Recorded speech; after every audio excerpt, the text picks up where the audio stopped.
வணக்கம். என்ன செய்தி பார்க்க போறோம்னு கேட்டீங்கன்னா, சட்டப்பேரவையில் எடப்பாடி பழனிசாமி அவமதிக்கப்பட்டாரா? ரொம்ப நாளைக்கு நீடிக்காது இந்த ஆணவம். சட்டமன்றமானது எவ்வளவோ பெரிய ஜாம்பவான்களை எல்லாம் பார்த்திருக்கிறது. இப்ப இருக்கின்றவர்கள் கடந்த காலத்தில் இருந்த ஜாம்பவான்கள் போல இல்லை. எல்லோரும் கத்துக்குட்டிகள், தற்குறிகள், மக்கள் செல்வாக்கை பெற்றுவிட்டார்கள் என்ற ஆணவத்தில் எடப்பாடி பழனிசாமியை அவமதித்திருக்கலாம். ஆனால் எதுவா இருந்தாலும் சபை மரபை கடைபிடித்திருக்க வேண்டும். அந்த மரபை கடைபிடிக்காதது துரதிருஷ்டவசமானது. எடப்பாடி பழனிசாமி அப்படி என்ன அவமதித்து விட்டார்கள் கேட்பீங்க. வீடியோவே தரேன், நீங்க பாருங்க. அதுக்கப்புறம் ஸ்டாலின் வீட்டுக்கு போறாரு நம்முடைய முதலமைச்சர், அதை பற்றி பேச மாட்டியா அப்படின்னு கேட்பீங்க. கண்டிப்பா அதை பற்றி நான் பேசுறேன். ஆனா அதற்கு முன்பாக இதுவரைக்கும் நம்ம சேனலை நீங்க சப்ஸ்கிரைப் பண்ணலனா மறக்காம சப்ஸ்கிரைப் பண்ணிக்கிட்டு கொஞ்சம் சப்போர்ட் பண்ணுங்க. முதல்ல எடப்பாடி பழனிசாமிக்கு சட்டப்பேரவையில் உண்மையாகவே அவமரியாதை நடந்திருக்கிறதா? அந்த காணொலியை நீங்க பார்த்துட்டு வாங்க. அதற்கு பிறகு நாம விரிவாக பேசலாம். மாண்புமிகு திரு எடப்பாடி கே பழனிசாமி,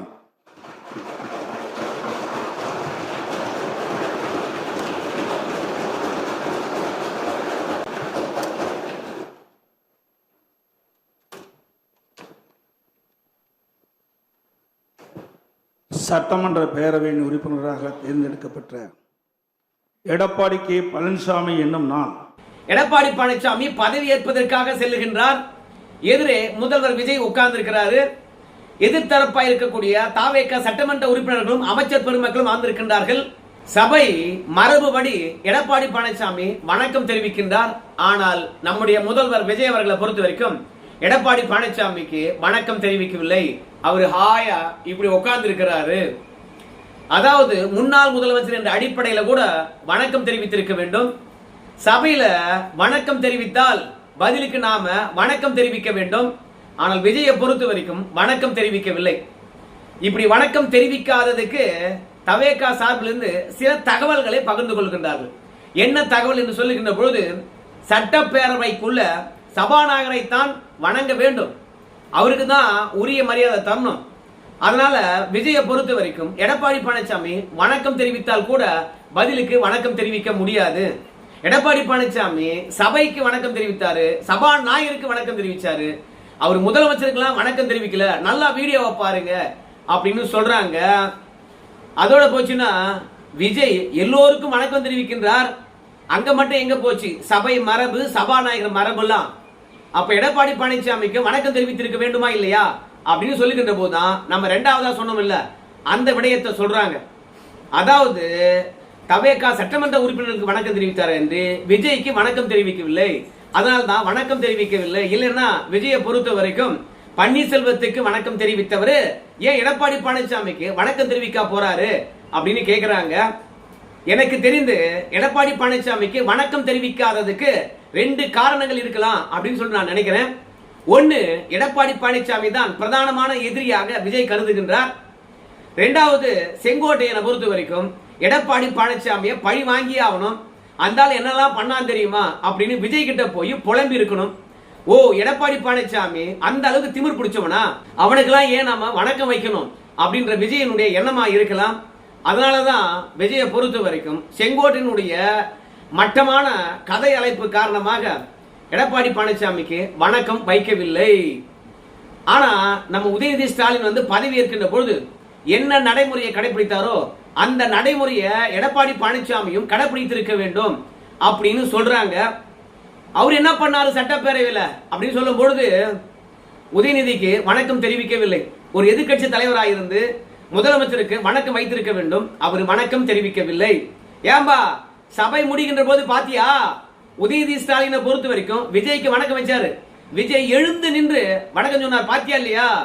அதனால பரஸ்பரம் விஜயும் உதயநிதி ஸ்டாலினும் எதிர்கட்சி ஆளுங்கட்சியாக, எதிர்கட்சி தலைவர் ஆளுங்கட்சியுடைய முதலமைச்சராக நல்லா செயல்பட போறாங்க. உதயநிதி ஸ்டாலினை பொறுத்த வரைக்கும் விஜய எதிரியாகவும் நினைக்கல, அதே மாதிரி எதிரி கட்சியாகவும் திமுக நடந்து கொள்ளல. ஆரம்பத்தில் நடந்த நிகழ்வெல்லாம் கடைசியில சபை முடிகின்ற போது நடந்த விஷயத்தை வச்சு பேசியிருக்கணும். நீ சபை தொடங்குகின்ற பொழுது ஏதோ ஒரு ஞாபகத்தில் உதயநிதி ஸ்டாலின் வணக்கம் தெரிவிக்காம போலாம். ஆனா கடைசியில அந்த மரபுபடி வணக்கம் தெரிவிச்சார் பாத்தீங்களா, அதான் உதயநிதி ஸ்டாலினுக்கு இருக்கக்கூடிய அனுபவம். அவரை பொறுத்த வரைக்கும் ஆண்டாண்டு காலமாக சபையில பாஜகவை எதிர்த்தே அரசியல் பண்ணவர். அதனால எதிர்கட்சி தலைவராக அவர் எப்படி செயல்பட வேண்டும் என்று அவருக்கு நல்லாவே தெரியும். அமைச்சராகவும் இருந்தார், துணை முதலமைச்சராகவும் இருந்தார், அதே மாதிரி திமுகவில் இளைஞரணி செயலாளரும் இருக்கின்றார். இப்படி பல்வேறுபட்ட பதவிகள் இருந்து அனுபவம் பெற்றவர். அவருக்கு சபையில எப்படி நடந்து கொண்டிருக்க வேண்டும், எப்படி நடக்கணும் அப்படின்லாம் நீ கிளாஸ் எடுக்காத அப்படின்னு சொல்றவங்களாம் இருப்பீங்க. ஆனால் உதயநிதி ஸ்டாலினுக்கு சபை முடிவதற்குள்ளாக ஒரு செய்தி காதுக்கு போயிருக்கும். என்ன செய்தி தெரியுமா? சட்டப்பேரவை முடிந்த பிறகு விஜய் அவர்கள் ஸ்டாலின் அவர்களை ஆழ்வார்பேட்டையில போய் சந்திக்க போறார். அந்த செய்தி உதயநிதி ஸ்டாலினுக்கு தெரிஞ்சிட்டு இருக்கும். அதனால அப்பாவே சந்திக்க போறாரு. நாம வணக்கம் வைக்காம பதவி ஏற்கின்ற போது கம்முன்னு திரும்பி வந்துட்டுமே, நம்ம அப்பாவை மரியாதை கொடுத்து சந்திக்கின்ற தருணத்துல நாம மரியாதை கொடுத்தாகணும் அப்படின்னு சொல்லிட்டு உதயநிதி ஸ்டாலின் மரியாதை கொடுத்திருக்கலாம். இல்லை என்றால் நாம இருக்க வேண்டிய இடத்துல இந்த பொடியன் உட்கார்ந்து இருக்கானே அப்படின்னு உதயநிதி ஸ்டாலின் நினைச்சிருக்கலாம். அவருக்கு என்ன பெருசா மதிப்பு தர வேண்டும் சொல்லுங்க பார்க்கலாம் அப்படின்னு சொல்லிட்டு அவருக்கு எண்ணம் இருக்கலாம்.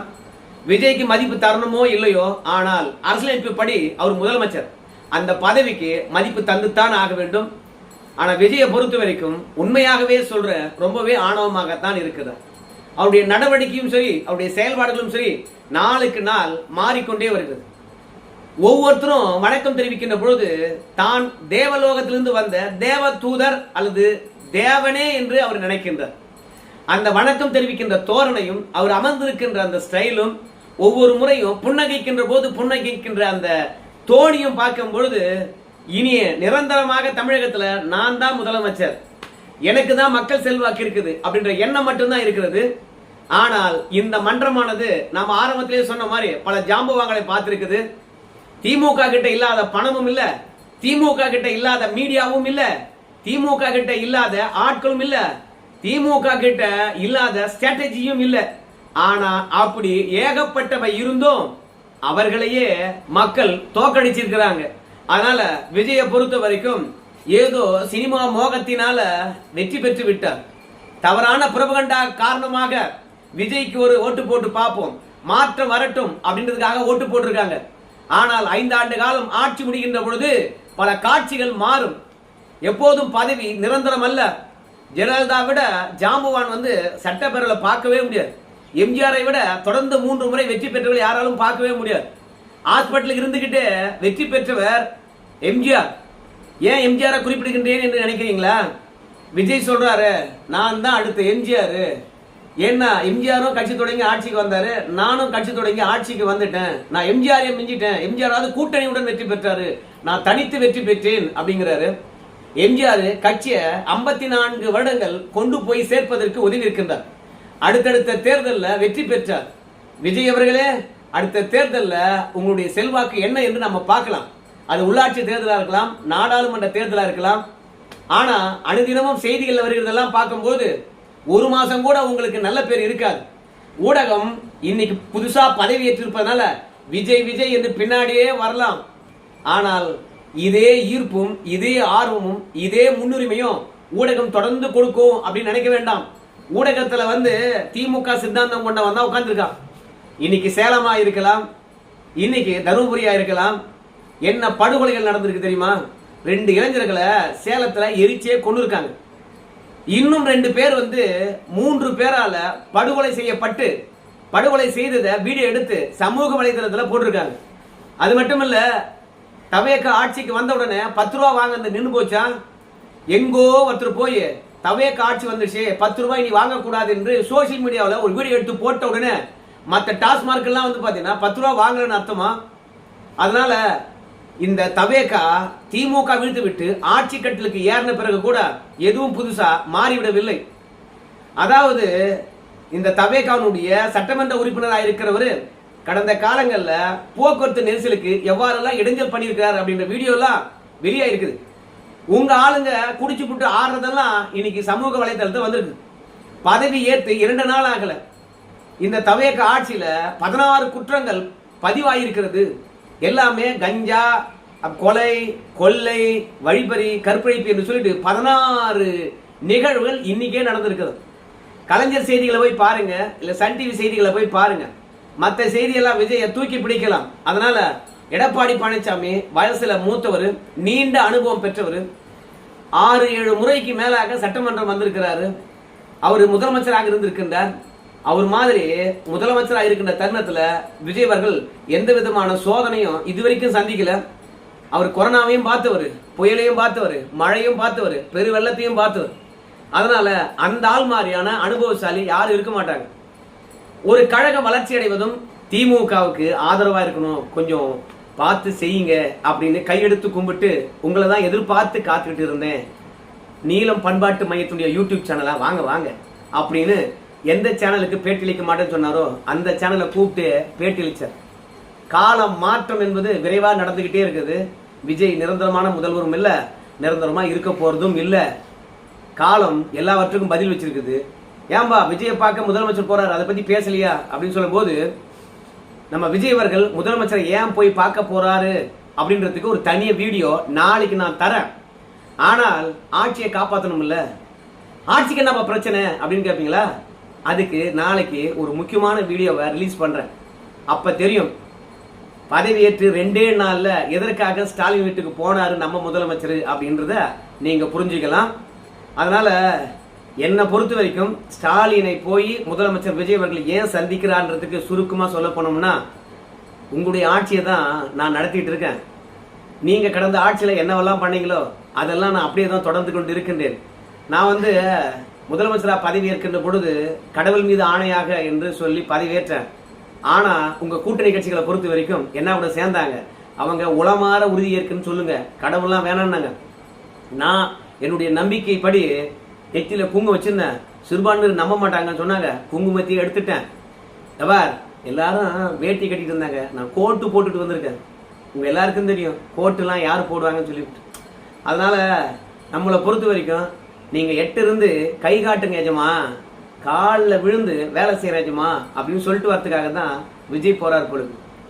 ஏன்னா பிரச்சாரம் முழுவதும் தீய சக்தி என்று சொல்லிவிட்டு அந்த தீய சக்தியை பதவி ஏற்ற உடனே ஏன் போய் சந்திக்கணும் சொல்லுங்க? அப்ப என்ன உறவு இருக்கிறது? நம்முடைய ஸ்டாலின் இடத்துல கூட்டணி கட்சிகள் நெருக்கமா இருக்கின்றார்கள். திமுகவுடைய கூட்டணி கட்சிகள் தவேகாவுக்கு ஆதரவளித்திருக்கின்றார்கள். சோ ஆதரவளித்த கூட்டணி கட்சிகள் அந்த ஆதரவு அப்படியே தொடரணும்னா ஸ்டாலினாண்ட போய்தான் காதை கழிச்சுட்டு வரணும். சாமி 13ஆம் தேதி நம்பிக்கை வாக்கெடுப்பு வருது, கொஞ்சம் காப்பாற்றி விட சொல்லு அப்படின்னு. ஏன்பா அவ்வளவா அவருக்கு ஆதரவு இல்லாம பெரும்பான்மைக்கான நம்பர் இல்லாம கிடக்குறாரு அப்படின்னு கேட்பீங்க. அதுக்கு தான் நாளைக்கு ஒரு வீடியோ போறேன்னு சொல்லிக்கிறேன். முழுசா அந்த வீடியோ பாருங்க, தெளிவாக தெரிந்து கொள்ளலாம். சோ நம்ம ஏற்கனவே வீடியோவில் பேசியிருந்தோம், விஜய் என்கின்றவர் மறு வச்ச இன்னொரு திமுக தான்.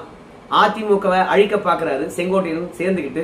அந்த அதிமுக எடப்பாடியால் காப்பாற்றப்பட்டு விடுமோ என்ற எண்ணம் இருக்கிறது. ஸோ என்னை பொறுத்த வரைக்கும் நாளைக்கு அதிமுகவிலிருந்து பல எம்எல்ஏக்கள் தவேகாவுக்கு தாவதுக்கு வாய்ப்பு இருக்கிறது. அதை பற்றி நாளைக்கு பேசுவோம். இப்போ விஜயை பொறுத்த வரைக்கும் முன்னாள் சட்டமன்ற உறுப்பினர் என்றோ இந்நாள் சட்டமன்ற உறுப்பினர் என்ற போர்விலோ இல்லை முன்னாள் முதலமைச்சர் என்ற போர்விலோ எடப்பாடிக்கு வணக்கம் தெரிவித்திருக்க வேண்டும். அவருக்கு வணக்கம் வைக்காததுக்கு எது தடையா இருந்ததுன்னு தெரியல. உங்க கமெண்ட் சொல்லுங்க. இது ஆணவமா இல்ல அஜாக்கிரதையா இல்ல செங்கோட்டையன் பாத்தீங்கன்னா அந்த அளவுக்கு சாவி கொடுத்திருக்காரா விஜய்க்கு? உங்க கருத்தை சொல்லுங்க. நன்றி.